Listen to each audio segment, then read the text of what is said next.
वहीं पे जिन्ना को कलात का लीगल एडवाइजर बनाना ऐसा भारी पड़ा कि अब वो भड़क गए, क्योंकि नेचुरल गैस निकली बलूचिस्तान से, लेकिन निकाल के कराची, लाहौर और रावलपिंडी भेज दी गई। एक अकेला 80 साल का बलोच नवाब नौरोज खान ने अकेले कैसे पूरे एरिया में तूफान मचा लिया। लेकिन राजा रंजीत सिंह जी अड़ गए कि हमारी जमीन के ऊपर से ऐसे ही कोई आर्मी पैर रख के नहीं जा सकती। 412 मिलियन टन का जो रिजर्व था वो निकला बलूचिस्तान में, लेकिन उसके प्रॉफिट का 50% चाइना उठा के ले गया और बलोचों के हाथ में उसका सिर्फ 2% प्रॉफिट लगा। पूरी दुनिया के अंदर एक बलोच कौम ही है जिनके लीडर्स अपने बच्चों के साथ आगे आके लड़ते हैं, महंगे होटलों में बैठ के फैसला नहीं लेते। न झुकदा न बिकदा, सिर्फ लड़दा, सीपैक नहीं बलोचों दा हक चाहिदा। अब देखिए, बलूचिस्तान के लोग अपने राइट्स और आइडेंटिटी के लिए आवाज उठाते रहे हैं, लेकिन ये जो आवाज है ये ग्लोबल लेवल पर क्लैरिटी और इंपैक्ट के साथ नहीं पहुंचती। कभी पॉलिटिकल नॉइज, कभी मीडिया साइलेंस और कभी फ्रेमिंग की कमी इस इशू को दुनिया के नैरेटिव में जगह नहीं बनाने देती। और ये सिर्फ बलूचिस्तान की नहीं, हर उस इंसान की बात है जिसके पास कहने को कुछ इंपॉर्टेंट है पर टूल्स की कमी उसे रोकती है। इसलिए एआई सिर्फ एक टेक रिवॉल्यूशन नहीं है, एक इक्वलाइजर है जो हर इंसान को यह पावर देता है कि वो स्किल्ड बने, अपने आइडियाज को स्ट्रक्चर दे और उन्हें इंपैक्टफुली दुनिया के सामने रख सके। अगर आप इस वीकेंड 2 दिन देके करियर में ग्रोथ चाहते हैं तो मैं आउट स्किल का 2 दिन का एआई ट्रेनिंग प्रोग्राम रेकमेंड करूंगा, जिसमें 16 आवर्स की लाइव एआई ट्रेनिंग होगी ऑन सैटरडे एंड संडे 11 से शाम 7 बजे तक। अब ये प्रोग्राम तो 10,000 रुपीज का है, पर मेरे व्यूअर्स के लिए 100% फ्री है। लिंक डिस्क्रिप्शन में है। आउटस्किल वर्ल्ड इंडिया का पहला एआई फोकस प्लेटफॉर्म है, backed by renowned AI investors and founders. इसमें आप सीखोगे 20+ real world AI tools, prompt engineering, AI models, Excel, presentation and analytics through AI और बिना कोडिंग के एआई टूल्स बनाना। चाहे आप टेकी हो या non tech, sales, marketing, HR, finance, business या फाउंडर, ये सब के लिए है। ऑलरेडी 1 लाख लोग जुड़ चुके हैं, आप भी जुड़ सकते हैं। लिंक डिस्क्रिप्शन में है। फ्राइडे 7 PM का ऑन बोर्डिंग कॉल मिस ना करें। तो टॉपिक पे वापस आते हैं। देखिए, पाकिस्तान ने अपने टाइम पे बड़ी बड़ी क्राइसिस देखी, economy, military rule, political drama, सब कुछ। लेकिन अभी ये जो टाइम चल रहा है इसमें सिचुएशन ऐसी हो गई है कि बात अब पाकिस्तान के सर्वाइवल तक पे आ चुकी है। अभी आप कोई भी न्यूज़पेपर उठाओ, पाकिस्तान के अंदर ये जो बलूचिस्तान वाली प्रॉब्लम है, सिर्फ इसके बारे में ही हर तरफ डिस्कशन हो रहा है। और जिस तरह से बलूचिस्तान खुद की आर्मी वगैरह बना रहा है, अभी आने वाले टाइम में आपको ये नाम और सुनने को मिलेगा। अब लेकिन क्वेश्चन ये है कि ऐसी क्या दिक्कत आ गई पाकिस्तान के अंदर कि ये जो पाकिस्तान का बलूचिस्तान प्रोविंस है, ये पाकिस्तान से अलग होकर अपना अलग देश बनाने की बात करने लगा। आए दिन ये लोग पाकिस्तान आर्मी के ऊपर हमले कर रहे हैं। अभी थोड़े दिन पहले ही आपने देखा होगा कि एक ट्रेन हैक कर ली थी और अपनी जान तक देने को रेडी हो गए हैं कि हम जान दे देंगे, लेकिन अब हम पाकिस्तान के साथ नहीं रह सकते। हमें जो धोखे से जोड़ा गया, अब हमें वापस अपना अलग देश बलूचिस्तान बनाना है। अब देखिए, बलूचिस्तान ये जो वर्ड है, भले ये न्यूज में अभी ज्यादा आ रहा है, लेकिन ये जो प्रॉब्लम है, ये प्रॉब्लम बहुत पुरानी है और पास्ट में कई ऐसी चीजें हुई हैं जिसकी वजह से दिक्कत आज इतनी बड़ी बन चुकी है। और इस पूरे गेम को समझने के लिए हमें थोड़ा पीछे जाना पड़ेगा। और उससे पहले एक चीज मैं आपको बता देता हूं। देखिए, ये जो पाकिस्तान है, ये मेनली 4 प्रोविंसेस में डिवाइडेड है। ये है खैबर पख्तूनख्वा, इसका बॉर्डर अफगानिस्तान से लगता है। फिर ये पंजाब है, इसका इंडिया के साथ बॉर्डर है। ये पाकिस्तान का मेन प्रोविंस है, जितने भी आर्मी जनरल आप देखोगे सब यहीं से निकलते हैं। और सबसे ज्यादा रिसोर्सेज जो है वो भी पंजाब प्रोविंस जो है वही एंजॉय करता है। ये इधर ये है सिंध, इसका भी बॉर्डर इंडिया से लगता है। और ये है बलूचिस्तान, जिसका बॉर्डर ईरान और अफगानिस्तान से लगता है। तो देखिए, ये जो बलूचिस्तान वाला जो एरिया था, 12th सेंचुरी में एज सच कोई बाउंड्री वगैरह नहीं थी इस एरिया की, और ना ही इस एरिया का नाम कहीं बलूचिस्तान था। ये जो इस मैप में आप पिंक एरिया देख रहे हो, यहाँ पे अलग अलग एरिया में छोटी छोटी बलूच ट्राइब रहती थी, जैसे मकरान ट्राइब, कच्ची ट्राइब, सिस्तान ट्राइब, टर्बट ट्राइब। यहाँ कोई पॉलिटिकल सिस्टम नहीं था, बस हर ट्राइब का अपना एक सरदार होता था और ऐसे ही अलग अलग ट्राइब्स इस एरिया में रह रही थी। और अगर आप इस मैप को ध्यान से देखोगे तो आज का जो ईरान और अफगानिस्तान है, उसका जो बॉर्डर है, उसके पास वाले एरिया में भी उस टाइम पे ट्राइब्स थोड़ी थोड़ी जगह इन्होंने ले रखी थी और वहां पे रह रही थी, क्योंकि उस टाइम पे बॉर्डर क्लियरली डिसाइड नहीं था।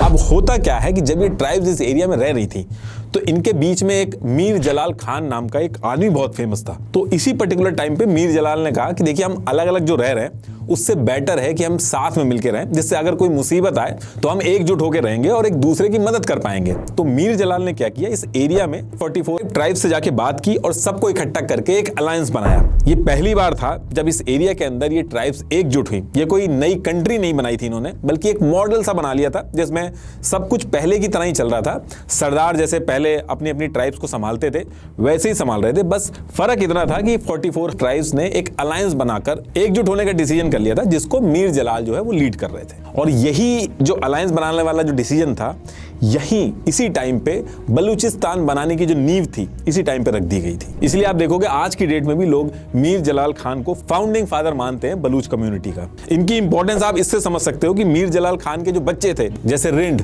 लशारी, कोराय, बीबी जाटो, आज की डेट में बलूचिस्तान में कई ऐसे एरिया हैं इनके बच्चों के नाम से पड़े हैं, जैसे Rindabad village, Korai village, Jatoi city, ये सब इनके बच्चों के नाम से डिराइव हुए हैं। अब देखिए काफी टाइम तक ये जो मॉडल बनाया गया था ये चलता है। इसके बाद 15वीं सेंचुरी आते आते मीर जलाल के बाद मीर चकर रिंद जो थे ये भी आए। इन्होंने भी सेम चीज की, इसको और ऑर्गेनाइज किया और सारी ट्राइब्स को एकजुट रखा। और उस टाइम पे ये जो एरिया था, ये जो सेमी ऑर्गेनाइज स्ट्रक्चर में रह रहे थे, उस टाइम पे बलूचिस्तान नहीं बल्कि रिंड लशारी यूनियन नाम से लोग जानते थे इस एरिया को।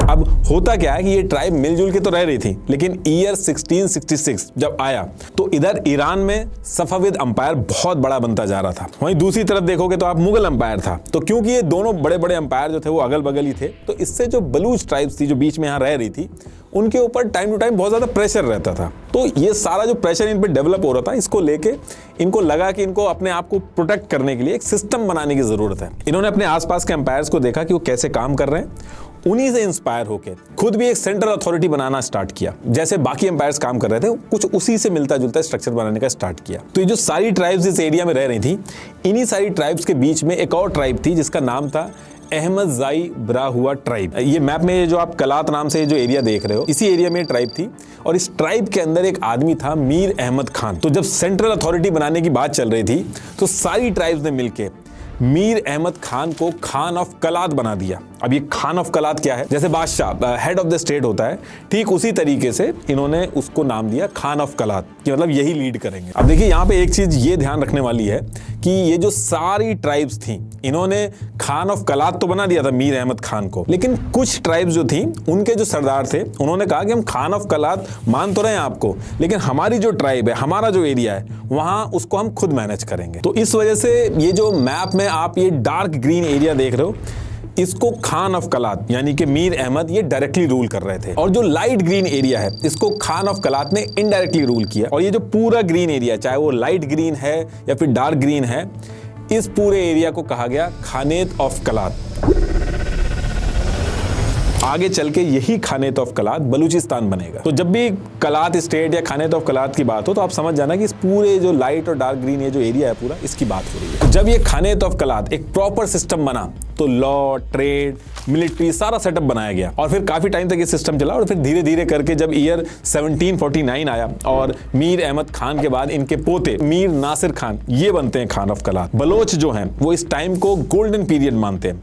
नासिर खान ने आते ही इस पूरे खानेत ऑफ कलात में एक अच्छा पॉलिटिकल सिस्टम बनाया। इन्होंने बलोच आर्मी सेटअप की जिसमें 25,000 सोल्जर्स बनाए, 1,000 कैमल रखे उसमें। देखिए इसमें ये चीज याद रखिएगा, मैं रिपीट भी कर देता हूं कि खानेत ऑफ कलात में कई ट्राइब्स थी जिनके खुद के अलग सिस्टम थे, उनके जो सरदार थे वो उनको चलाते थे, लेकिन ये सब चलते थे खान ऑफ कलात के अंडर। तो इसीलिए खान ऑफ कलात ने क्या किया था, इस एरिया की जितनी भी बलूच ट्राइब थी सबके जो सरदार थे इनको बुला के काउंसिल सिस्टम बनाया था, ताकि कोई फैसला हो तो सबकी सहमति हो सके। सब कुछ यही काउंसिल डिसाइड करती थी, जैसे पार्लियामेंट काम करती है ठीक उसी तरीके से काउंसिल काम करती थी। अब इसके बाद ईयर आता है 1830 और ये ईयर आते आते असली दिक्कतें स्टार्ट होना शुरू होती हैं। इस टाइम पे ब्रिटिशर्स आ चुके थे, अपना अनडिवाइडेड इंडिया पे रूल कर रहे थे, लेकिन सेम टाइम पे क्या था कि ब्रिटिशर्स और रशिया जो थे इनके बीच में एक जियोपॉलिटिकल लड़ाई चल रही थी, जिसे द ग्रेट गेम भी बोला जाता है।